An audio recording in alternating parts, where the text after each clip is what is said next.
Kairali TV സംപ്രേഷണം ചെയ്തു വരുന്ന പട്ടുറുമാൽ റിയാലിറ്റി ഷോയുടെ ഫിനാലെ സെപ്റ്റംബർ 23-ന് ബഹ്റൈനിൽ നടക്കും. ബഹ്റൈനിലെ ഇന്ത്യൻ സ്കൂൾ ഗ്രൗണ്ടിൽ വെച്ചാണ് റിയാലിറ്റി ഷോ. വ്യത്യസ്തമായ ഒട്ടേറെ പരിപാടികളോടെയാണ് പട്ടുറുമാൽ റിയാലിറ്റി ഷോ സംഘടിപ്പിക്കുന്നതെന്ന് Malayalam communications managing director John Brittas ബഹ്റൈനിൽ അറിയിച്ചു. സെപ്റ്റംബർ 23-നാണ് പട്ടുറുമാൽ റിയാലിറ്റി ഷോയുടെ ഫിനാലെ ബഹ്റൈനിൽ നടക്കുക.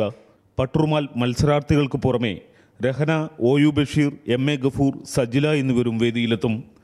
ദൃശ്യവിസ്മയവും സംഗീത വിരുന്നും കൂടിച്ചേരുന്ന നല്ലൊരു വേദിയായിരിക്കും കൽബിലെ Patturumal. Kairali TV managing director John Brittas. And just to speak few words about Paturumal, as you all know, one of the very popular programs in Malayalam television. And I am indeed glad and I would say I feel proud to say that it was Kairali which launched Paturumal for the first time in the history of Malayalam television. If you can look back a little to the history, you will understand this Mappila part was one of the art form which was almost disappearing from the realm of Kerala. It had already disappeared actually.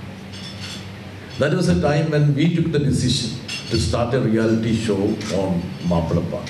Indian club president Anand Lobo, സംഘാടകരായ Vinod Patrick, Satheesh D'Costa, Kairali Middle East director EM Ashraf, marketing manager Ramesh, Kairali Bahrain franchise managing director Sherin Francis എന്നിവർ വാർത്താ സമ്മേളനത്തിൽ പങ്കെടുത്തു.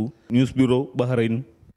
പ്രമുഖ jewellery group Sultan diamond and ഗോൾഡിന്റെ 6ാമത്തെ showroom കർണാടകയിലെ ഷിമോഗയിൽ പ്രവർത്തനം ആരംഭിച്ചു. പ്രതിപക്ഷ നേതാവ് KS ഈശ്വരപ്പ ഉദ്ഘാടനം ചെയ്തു. BY Raghavendra MLA, mayor Mangalannappa, Shimoga നഗരവികസന authority chairman N Ramesh, Sultan gold managing director Abdul Rauf, executive director Abdul Rahim തുടങ്ങിയവർ പങ്കെടുത്തു. 2017 900 കോടി രൂപ നിക്ഷേപത്തിൽ 40 ഷോറൂമുകൾ ആരംഭിക്കുവാൻ സുൽത്താൻ ഗോൾഡ് ഉദ്ദേശിക്കുന്നതായി ജനറൽ മാനേജർ ഉണ്ണിത്താൻ അറിയിച്ചു.